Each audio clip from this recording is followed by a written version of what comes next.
Welcome to a brand new podcast series on coaching tools and approaches, brought to you by the Association for Coaching, the world's leading international professional body, which is advancing coaching in business and society worldwide.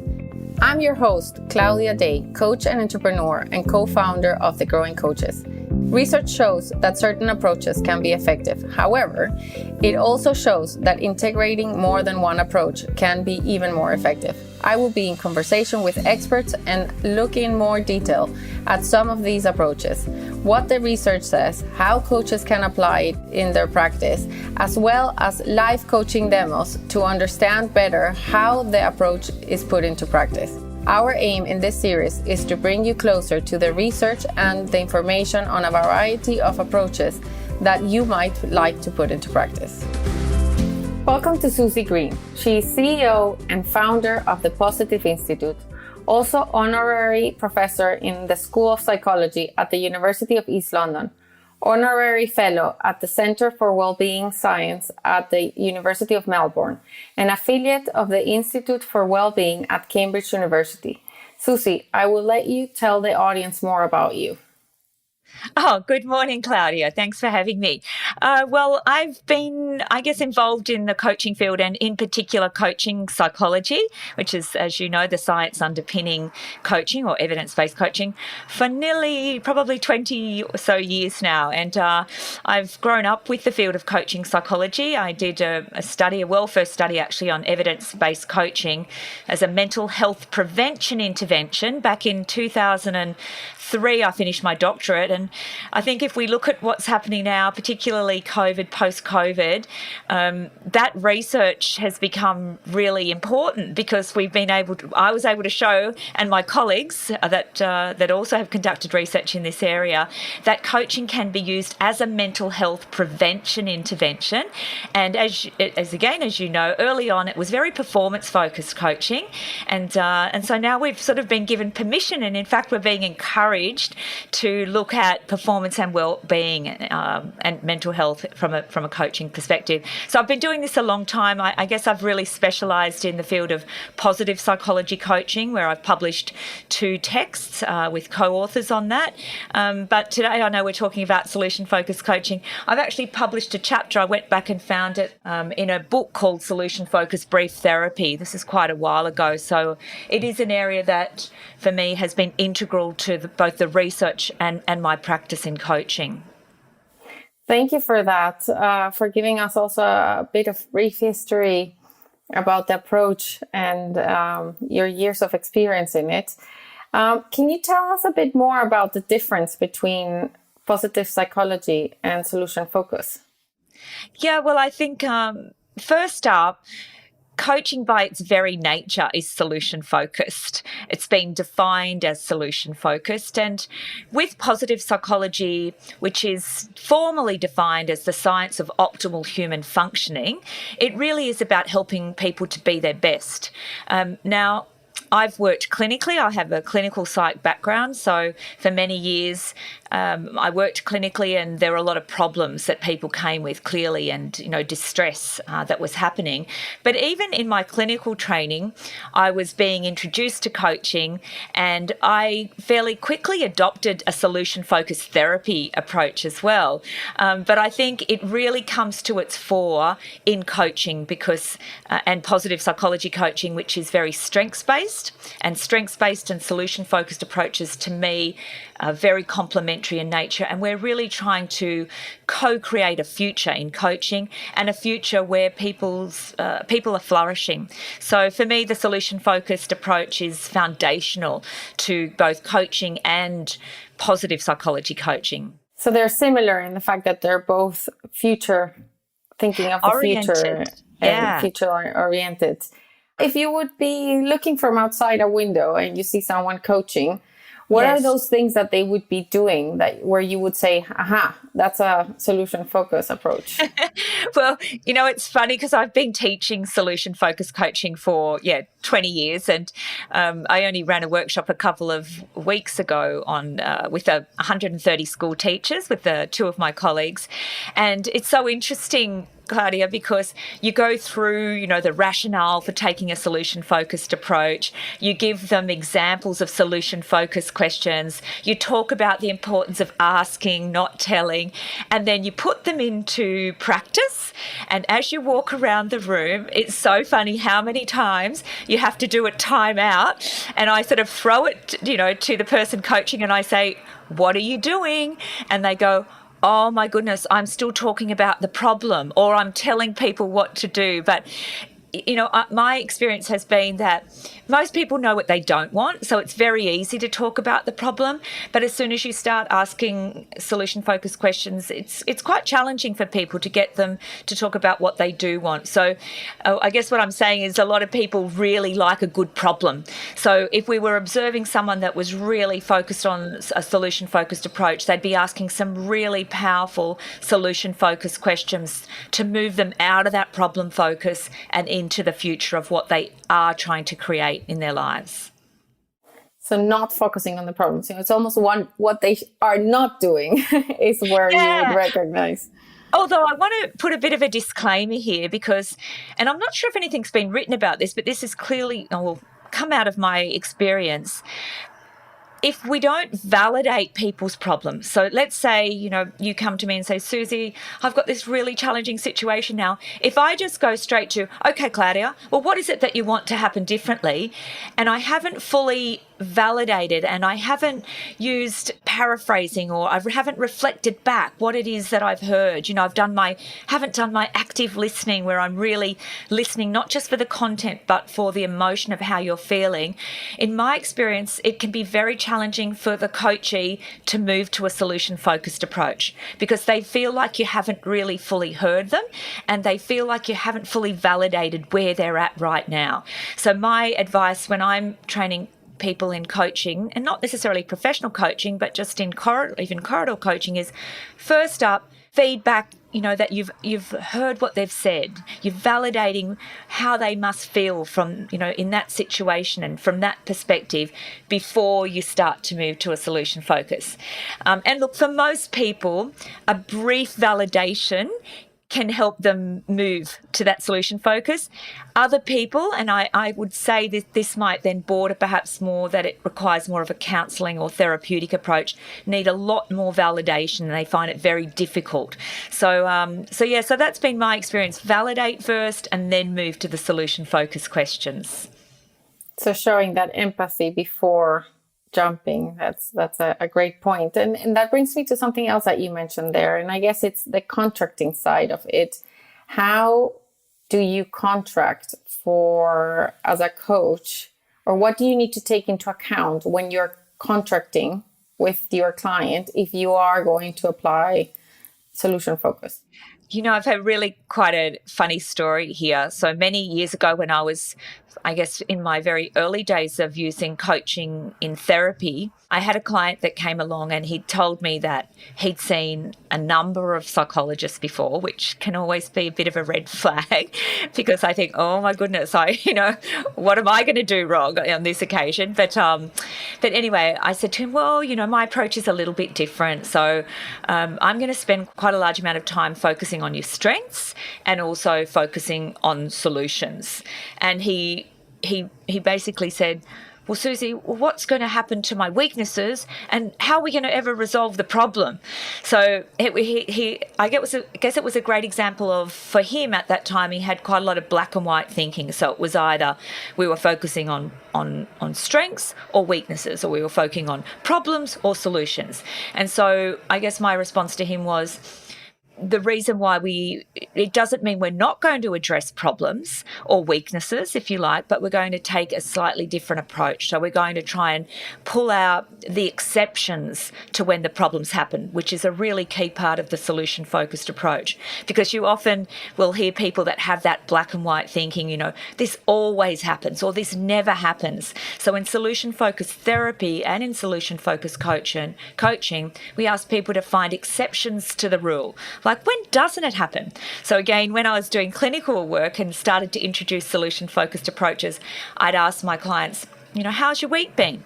And they'd say, I've had 3 really bad days. And I'd say, okay, we'll make some time to talk about that. But first up, what happened on the 4 other days, on the 4 not so bad days, And so we'd spend more time focusing on what it was that was working well on those 4 days.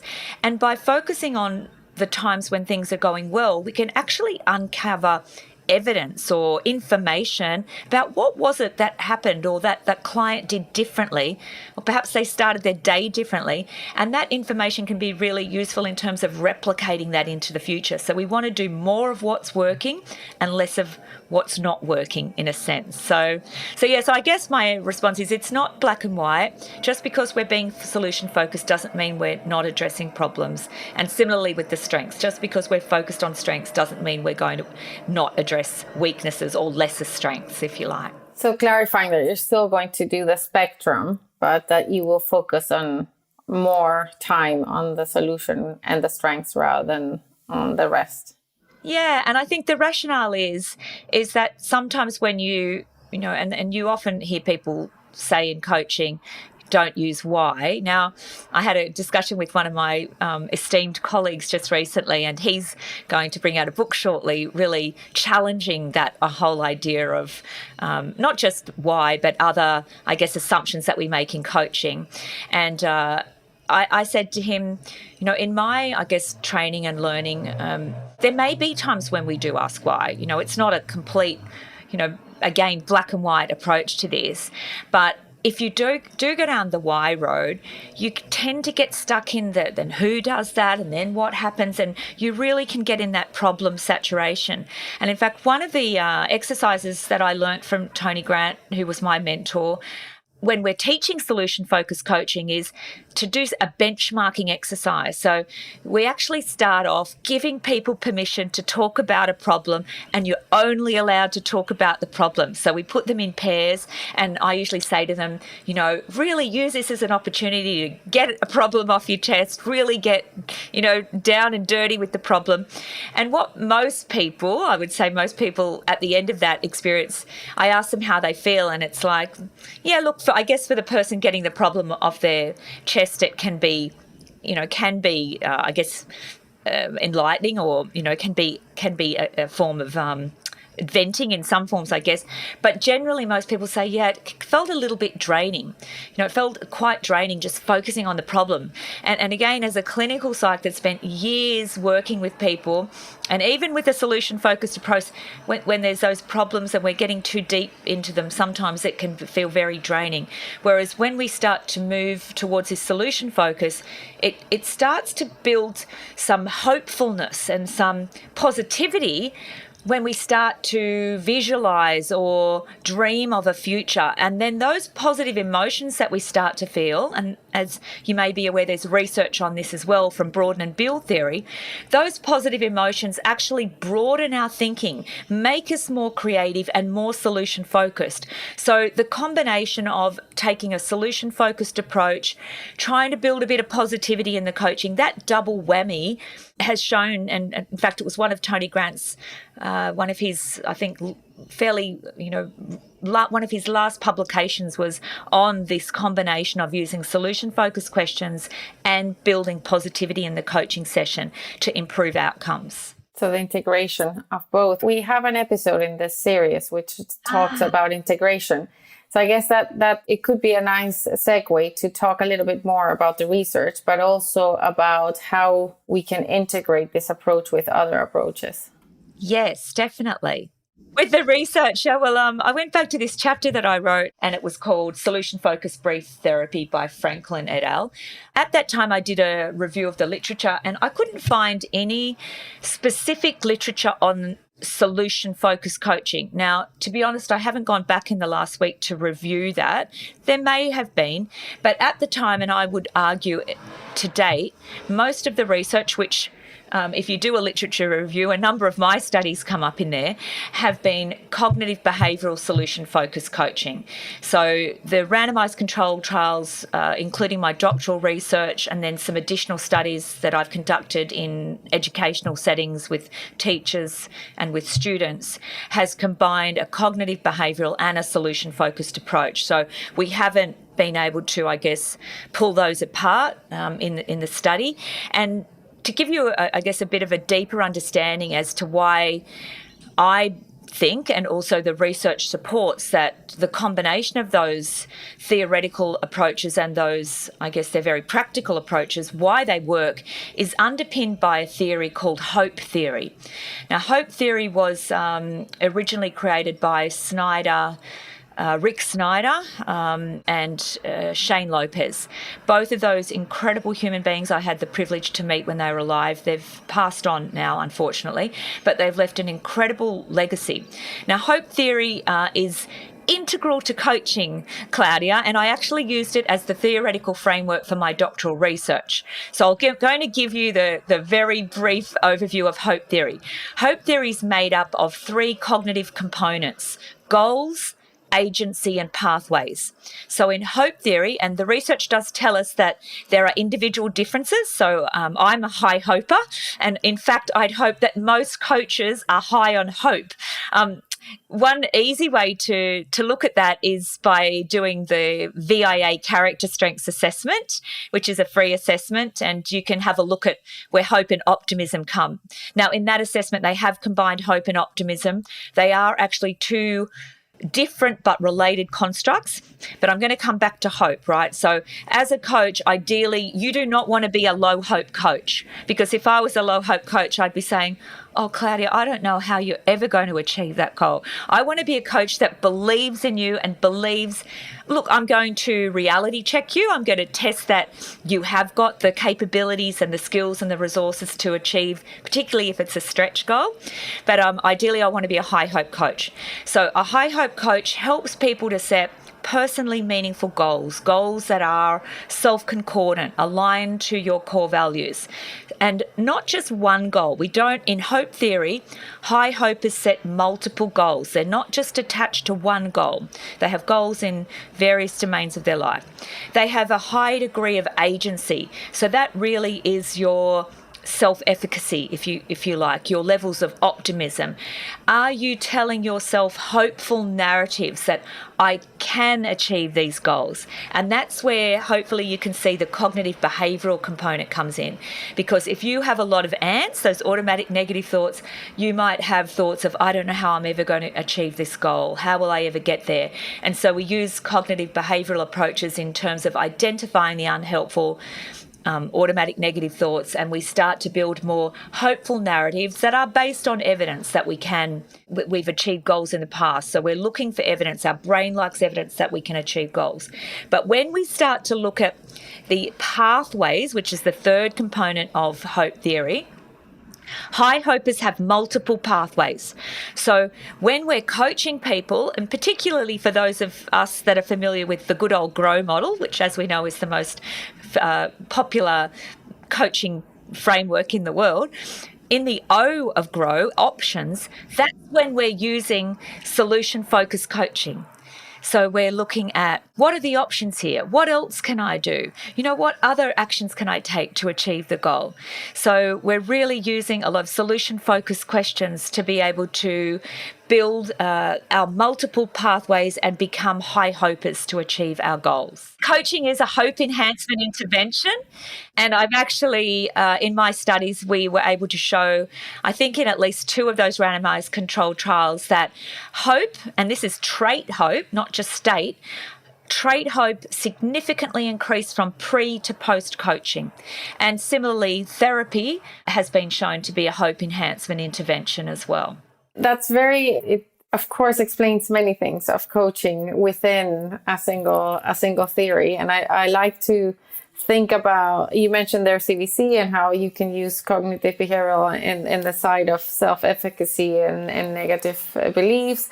And then specifically on the option side and the different pathways, the solution focus. So I guess it's a good time to maybe experiment a little bit here in the podcast and do a demo of the approach, so that then we can continue exploring more about the theory with the example in mind. That'd be fantastic. Rob, do you want to jump in? Okay. So, Rob, thanks for doing a little demo with me today on solution-focused coaching. It's lovely to meet you, Suzy. You too. So, as I was, I think, sharing with you earlier, when we're doing particularly perhaps, a 3 or 4 minute coaching demo, we don't want to, in the words of my, God bless him, Tony Grant's words, he always used to say, don't try and solve intergalactic space travel or world hunger in 5 minutes. So please don't give me something too challenging. But is there something that you'd like to bring to the session today that we could potentially take a solution-focused approach to resolving and helping you move forward on? Yeah, well, we could try this one ahead of the possibility of being selected as the coachee in today's conversation. I thought about what would be something that comes up from time to time that I've not had any experience of being coached on that could kind of fit the criteria that you described there, Suzy. So one thing that comes up that I'd like to kind of make some progress on is related to the sort of frustration and anxiety I feel when I'm not going to be on time somewhere. Okay, so I realised I've been living with this for years, but the other day I just had a moment of awareness where I realised actually this happens quite a bit, and it's quite, compared to my natural state the rest of the time, quite an overwhelming sort of feeling. And I'm sort of curious. I'm curious as to how I can move forward with it from a coaching point of view, in terms of sort of more positively. Yeah, fantastic. Well, it's great insight, isn't it? And it's great to hear that your general state of well-being or functioning is relatively calm and non-stressed or non-reactive. It's just these particular times when you're running a little bit late, or you think you might be late, could be travel interruptions, transit, or... Yeah. Well, if I'm frankly open and honest with you, it's usually involving family, now that I've got 2 young kids. And where they're involved, I just don't seem to be able to manage my time quite in the way that I can when I'm on my own. No, I guess I'd suggest that you don't have 100% control over 2 small children entirely, unless you pick them up and carry them on your hip. But so, okay, in the short amount of time we've got today, what would be a good outcome for you? I think it is just... most of the time I do make it and on time, but it's just that feeling of like perhaps, feeling a bit rushed. And then that's when this sort of kind of frustration and anxiety creeps in. I think my ideal outcome for that is just to remain relaxed, know that whatever happens, because there's been many times in my life when I've been late and it's been okay, and I haven't missed out. Yeah. So I think just be able to maintain that. I think that it's been inconsistent. I think perhaps I just get carried away with the sort of emotions that are going on in the moment, and then I sort of forget to snap, or I'm unable to sort of snap out of them. So I think my sort of ideal outcome would be working towards something that looks like just being a lot more relaxed with it, regardless of what the outcome is, and recognising perhaps also that I am going into that state, and just being able to then manage it would be a really good result for me. Fantastic. You're great to coach. It's always great coaching a coach, because they sort of coach themselves. But, a really common question that we use in solution-focused coaching, but again, I would argue is probably relatively common within any sort of general coaching approach, is a scaling question. So on a scale, if we put a scale of 1 to 10, 10 is your ideal Rob, the relaxed, even if he's running late, being able to self-regulate, self-manage. Can you give me any other descriptors of what a 10 might look like that you perhaps have not described so far? Yeah, I think I'd perhaps be a little less snappy with the people that I'm with. Right. So, I think my own dialogue could be a bit more relaxed and positive, because I recognise that catalyses the whole situation and probably starts getting others frustrated too. So I think in terms of that 10 quality, be perhaps calmer in my own dialogue, calmer in my feelings, in my body. Yeah, just going with the flow. I think that would be a really good experience in that situation.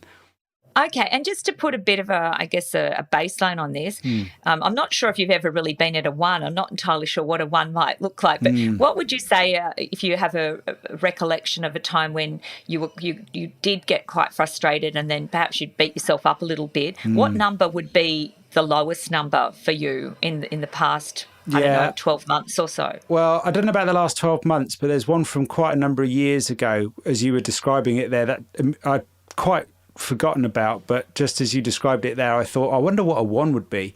There was a situation once where I had to catch a bus for a job interview and the bus was late or it didn't turn up. I can't remember which of each. And I was like, that's it. I was just like, I'm not even going to make it there on time. And I remember that it almost felt like a panic. It was a real frustration and the kind of like, just this sort of pent up, I don't know if it was quite, I wouldn't quite, anger doesn't feel like quite the right word, but it was one of those sort of overwhelming emotions that just sort of took over from me and just felt like completely helpless and angry and sort of frustrated at the situation. And I think that would be an extreme example of a 1 for me, where I suppose if it went completely out of control, that's where it could lead to. If there was something, if the stakes were really high and it was super, super important, then that would probably be a 1.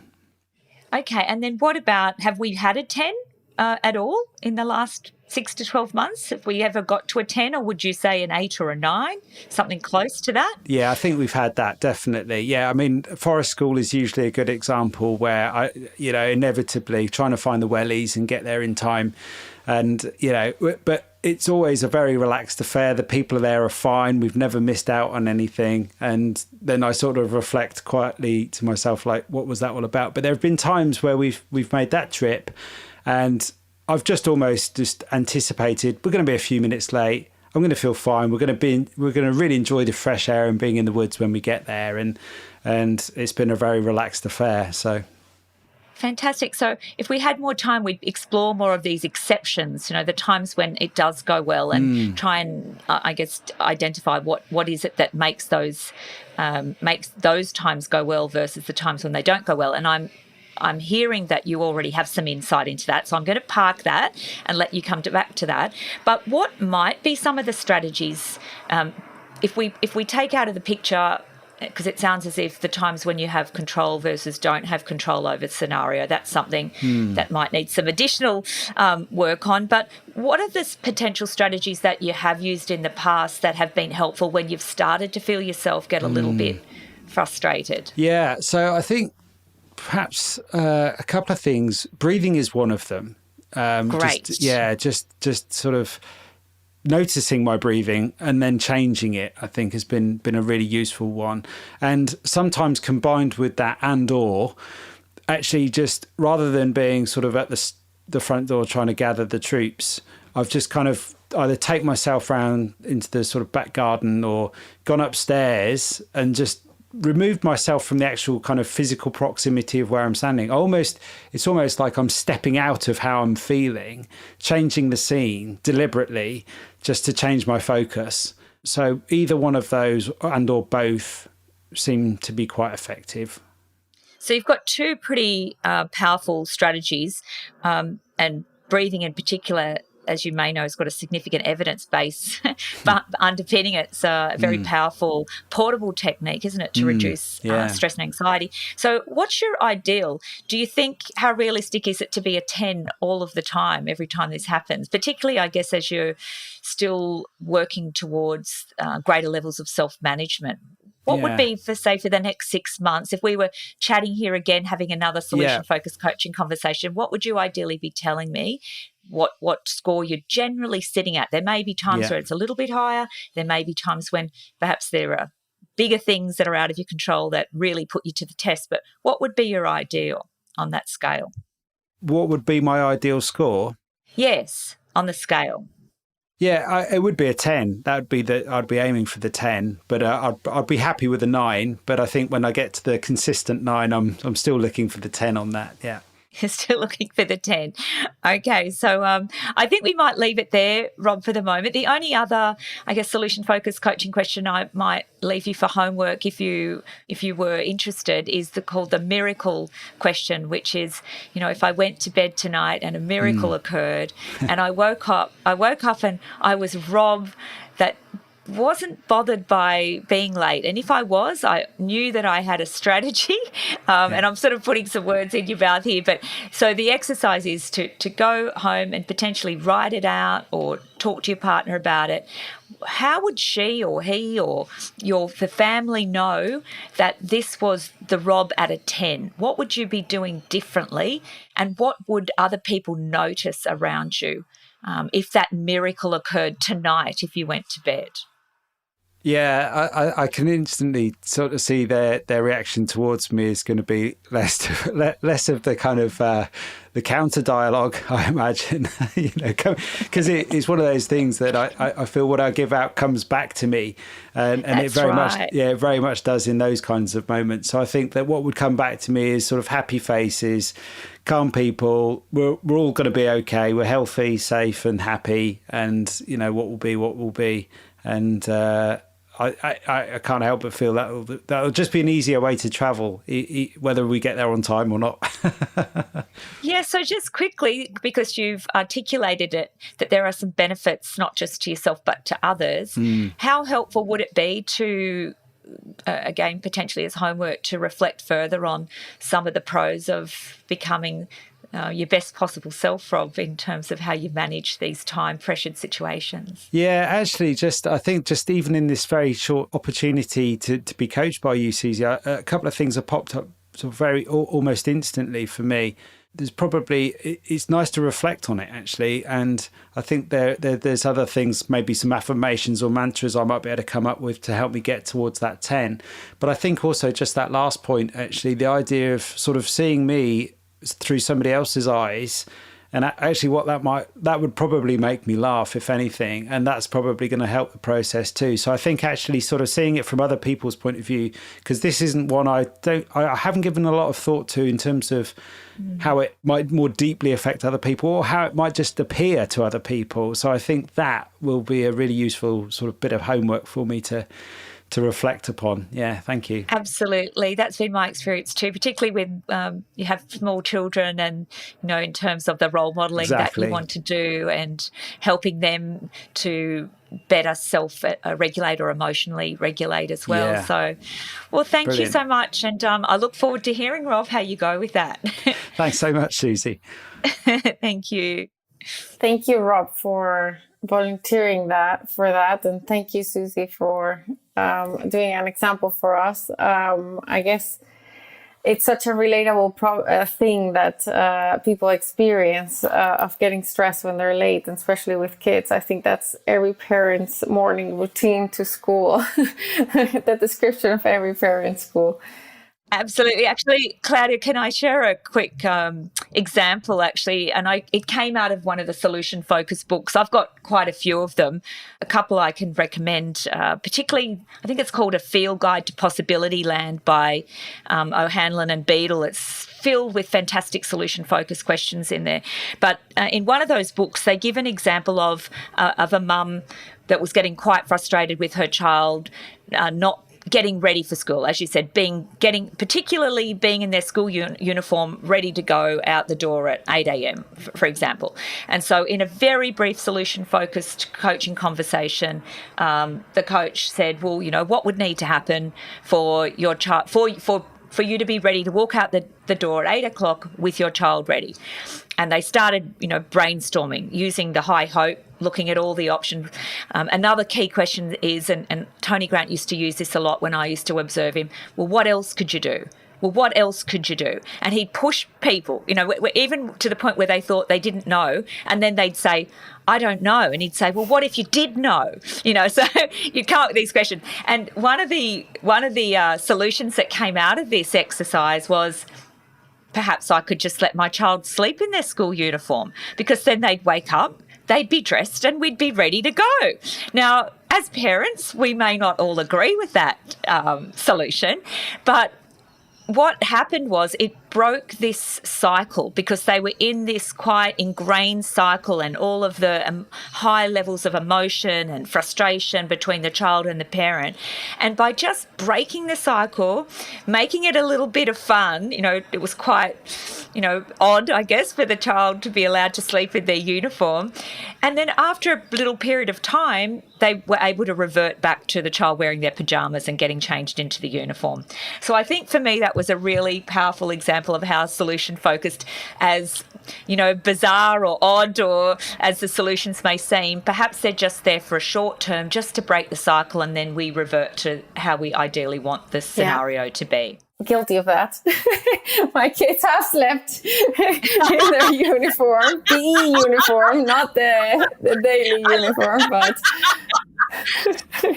I love that. Good on you. Very solution focused. But no, we're back to PJs. But guilty of that. Rob, are you actually there to share with us how it felt and a bit more of how it was from a client side? Yeah. Well, the first thing is I felt very relaxed with Suzy as the coach. I felt like she was, she held some really nice space there. And I think that's perhaps something to do with it, because for me, it allowed me to explore this in a way that I hadn't, in a context, I suppose, almost an emotional context that I haven't been able to explore it before. So rather than trying to come up with the best solution the moment after it, or whilst it's happening, or after it's happened, or whilst I remember that happened that morning, or something like that, and then trying to figure it out, actually to present that issue, or challenge in a sort of safe coaching space in the way that Suzy held it. It was really good. And I think also just the what I did feel, having been coached a lot over the years, is there was a more of an emphasis onto the positive solution. If that's what I felt for me. I felt a sort of gravity towards what would an ideal look like. And I think that emphasis for me as from the sort of coachee end of the experience was, I'm really sort of being kind of like pulled towards this ideal outcome that I want. And I don't think I've ever seen that particular kind of this sort of anxiety of being late from a point of view where that's been the emphasis. It's about trying to rather than what's going wrong and trying to fix those things. That's the way I've always looked at this type of issue or challenge. Whereas actually just having that feeling of actually, no, what's the ideal here? What would you look like? What would a better version of you be? And how could that look? And that was quite a different, quite a different outcome, particularly around this. Yeah. Could I just say, if I had more time, I would have, referenced more of your strengths. I tried to pull out what do you think are the strengths on the times when it's going well, not just when it's going well, but when there are a little frustrations, happening. What strengths, and perhaps using a tool like the VIA, maybe it might be, you're winding up self-regulation in those situations. And again, I had this discussion with a colleague recently too, particularly in cultures like here in Australia and I know in the UK, where we haven't really spoken or been allowed to talk about our strengths. Introducing clients to an assessment, particularly like the character strengths, can be really enlightening for people to see which strengths they have that they could actually wind up in those situations, or, are there lesser strengths that they might want to develop that would help them be their best possible self in that situation. So you can see how the strengths can fit beautifully. It's just we didn't have a lot of time today. Yeah, that sums it up for me. Actually, I felt there was there was more of a gravity towards the strengths than the weaknesses, and I think my natural approach to this type of challenge is like what's going wrong and trying to fix the thing that's going wrong, rather than actually what could I bring to this situation that would be something that could positively move it forward. Yeah, so definitely felt a difference there. So that's great. Thank you. Thank you for sharing again. You mentioned there the strengths, Suzy, and I guess the question that came for me while you were talking about strengths was, you can of course do it more intentionally, where at the start of the engagement the client does an assessment, a VIA assessment, or they do it during the engagement, or it can be more organic where you just bring up strengths or they mention strengths. And I was just wondering, since you work with strengths a lot, how would you recommend, or how do you normally do it? Yeah, so again, have been having lots of discussions about this with fellow coaches at the moment, and I think everybody does it differently. Because I love the science, I read the science, I teach the science, I'm pretty explicit up front with my coachees, and I maintain about 8 coachees at the moment, that's the approach I use, and that I do recommend that they, if they're willing, so it's not mandated by any, sense of the word, but that it can be really helpful to our sessions if they are willing to undertake a character strengths assessment. So that's how I work. But let's say I was, working with Rob as I was then, and he hadn't done the VIA.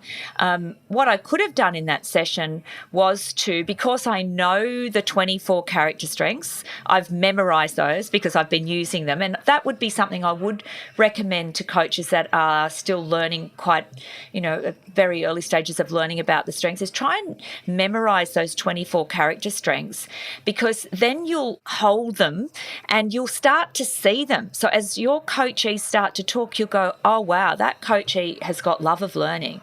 I had a new coachee last week, and he was telling me how he's not done any formal education. He's gone into a family business, never did any formal education, but he reads prolifically, HBR articles or, anything that comes through relating to leadership or development. And I suggested to him, wow, sounds to me like you have love of learning and perhaps curiosity as a strength. And that really resonated with him as well. And so then he was able to own that in himself. He'd never seen himself that way before. And look, that was done without having done the VIA. But I'm pretty sure if we did do the VIA, that those strengths would be up at his top 5.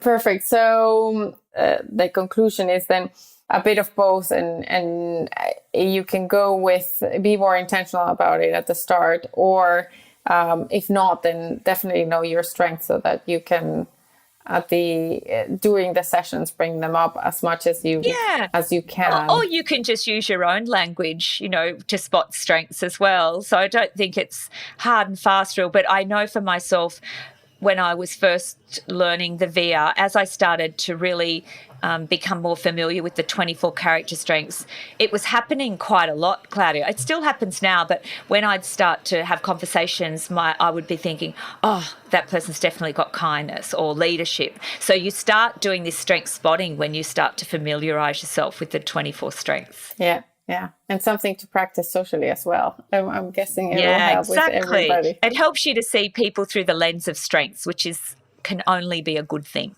Yeah. In terms of technology, so of course, technology has impacted everything. How does it impact solution-focused approach specifically? In terms of how does it hinder it and how does it benefit? Yeah, I thought that was a really interesting question. I love the use of technology. I love this whole concept of the democratization of coaching, so more people can have access to that. And currently we're seeing that through those large global tech platforms like Coach Hub, who I sit on the advisory board for. And, that's allowing people to access in real time people, virtually, at a lower cost than what would have normally have been a face-to-face, and only senior leaders had access to it. But I'm starting to think about, through chatbots or, it doesn't have to be a real person. It could be artificial intelligence where people have a problem and, the AI, bit like the Chat GPT now. You could probably even use Chat GPT, I'm thinking. I've only just started playing around with that at the moment, but I'm guessing you could take a problem to Chat GPT and it'd give you solution-focused. Mind you, it would probably give you the answers, so that's not quite correct. I'm thinking through this out loud. It would probably just give you the answers. Whereas, as you know, in solution-focused coaching, it's not about us providing the answers. It's about us using the questions that facilitate the coachee finding the answers for themselves.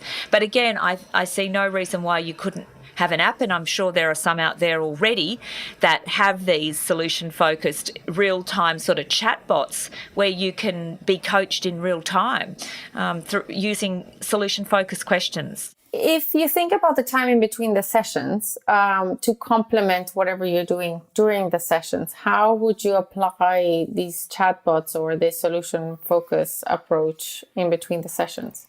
Yeah, well, if I guess if we're thinking about working with a real client and we have our face-to-face sessions, there could still be the use of an app or a chatbot where during the sessions the person just thinks, oh, I really like to ask my coach that, for example, and they could access the technology to do that instead of having the real-time coach. But I'll give you another fantastic example of where even just getting into, and I probably haven't highlighted this enough, that a solution-focused approach is very much, it's a shift in your mindset.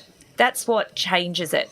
When you move from being a problem-focused mindset to a solution-focused mindset, it's a shift in the mindset.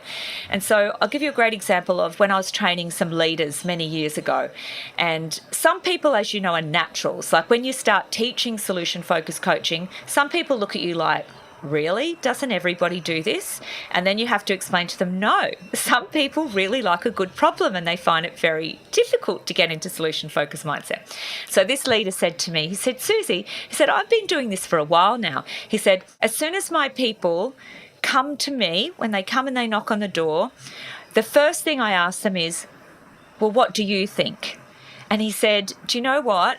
Only after a very brief amount of time, the amount of visits to my office reduced by half, or, he said, because what would happen is someone would think, oh, I better go and ask John. I need to ask John. I've got this problem. And they'd get up from their desk, they'd start walking there, and then they'd think, John's going to ask me, well, what do you think? And so just by asking themselves that on the way to the office, they'd think, oh, I actually do know. I already know the answer. And then they'd walk back to their desk.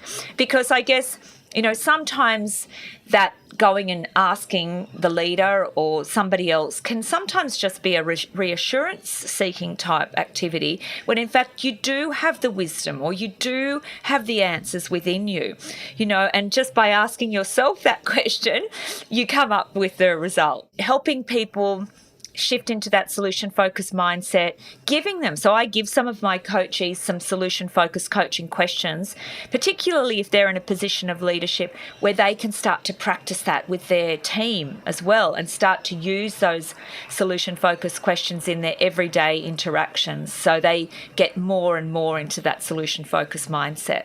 So if Rob was one of your clients and you were going to give him some questions to practice it, what questions would you give him? What is it that you're trying to create here? What do you want to have happen differently? What did you learn from the situation last time that you might do differently this time? What's worked in the past? What else have you seen other people that have handled this situation successfully do before? Yeah, there's a whole range of what strengths or resources could you use? So there's just a whole stack of those solution-focused questions that you can learn. And again, I think that book, The Field Guide to Possibility Thinking, is one that has a stack of questions within it. It has got a slight therapy focus to it, but there's some great generic solution focus questions in there. It's basically about helping people to acknowledge that there's a possibility, that there might be a different way of doing things, and that's why the miracle question can be really helpful. It's helping people to, I guess, they call it change the viewing. So, if somebody else was in this situation, how might, and they had a different perspective on it, or, somebody, again, as I mentioned before, that seems to have no issue with this sort of problem, how might they be thinking about it? So you're really trying to help them shift their viewing. They call it changing the viewing, and then they also call it changing the doing. So, again, you might use some scaling questions. So on a scale of 1 to 10, where are you now? Where do you want to be? What would somebody at 10 be doing to try and, again, articulate or get them to be clear about what are the specific behaviours that are happening at a 10? And if they didn't know, which in some cases they go, I actually don't know, what could you do to find out? Who could you speak to find out someone that has overcome this and what they've done in the past? So, again, lots of what and how and where and questions that you're using rather than the why in particular. Great. Lovely questions there, list of questions. in summary to the book. Group coaching, in terms of group coaching and team coaching, how can you use solution focus, or how is it different to on a one-to-one? I've got a few things I could say there. I'm all for having not just leaders learn solution-focused coaching, but everybody in an organisation, in as much as we're trying to build a coaching culture. And again, I just worked with an organisation here in Australia, 130 people, and we only had half a day, but I introduced them to the rationale behind solution-focused therapy, which is you don't necessarily need to have a huge problem focus to find a solution. So you give them the rationale, you give them some examples of when perhaps somebody comes to you with, that'll never work, or that will never happen here in our organisation, and then you give them some reframing responses to that. Well, okay, we know what hasn't worked. What might we do differently this time? So you give them some examples, and then you give them some additional problem, statements that people might come with, and you put them into pairs or triads, and you give them a practice at how to do this reframing. And so again, I think, as I said before, some people are just naturals, others realise that they're not, and they have to work a bit harder at it. But I think once everybody has had some basic training or education in the solution-focused approach, you've equipped them with some key questions. And then, I've often had people say, but then it feels a little bit fake, then when I start using a question, somebody says to me, oh, you're using that solution-focused coaching on me, aren't you?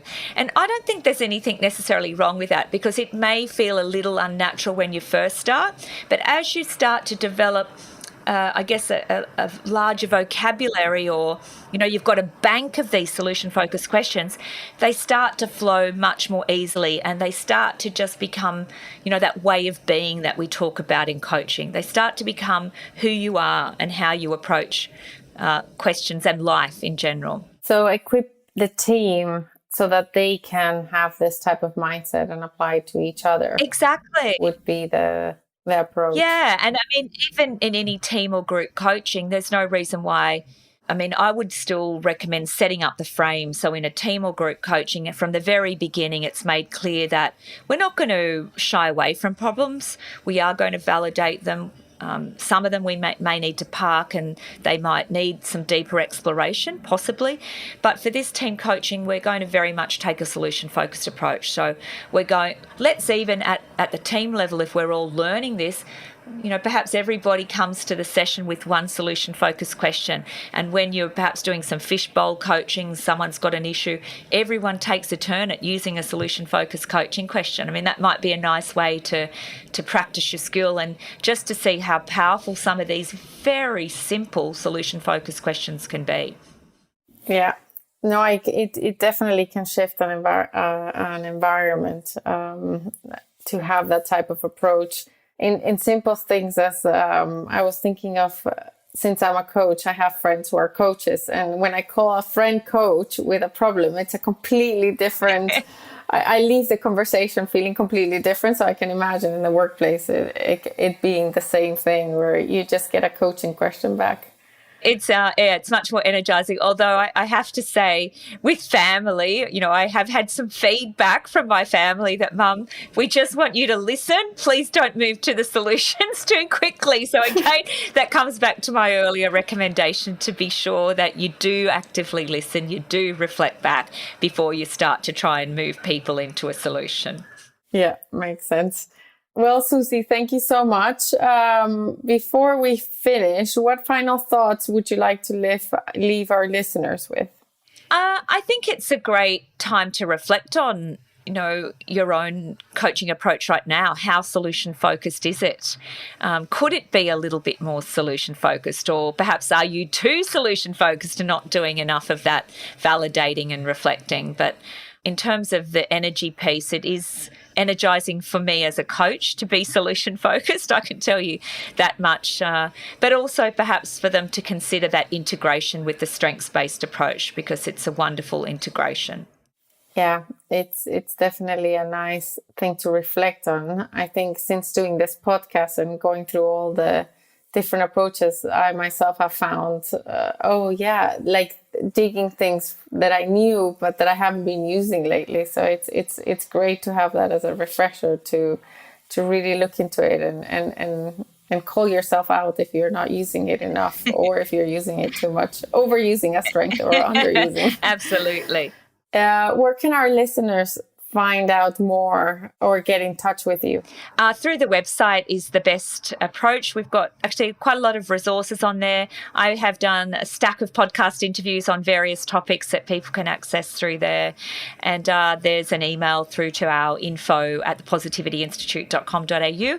If there was anything specific that I referenced today and you want to follow up on, please feel free to contact me through the info email account. Thank you so much, Suzy. It's been a pleasure to have you here and talk to us about solution focus. Thank you so much, Claudia. Thank you for listening to another episode by the Association for Coaching. I have been Claudia Day. We hope this episode offers you some new insight and inspiration. For 20 years, our purpose has been to inspire and champion coaching excellence, advance the coaching profession, and make a sustainable difference to individuals, organizations, and society. To find out more about the AC and our member benefits, follow us on LinkedIn or explore our webpage at associationforcoaching.com. There, you can keep up to date with our latest episodes, enjoy the wealth of digital learning offerings, and gain insights from our Coaching Perspectives magazine.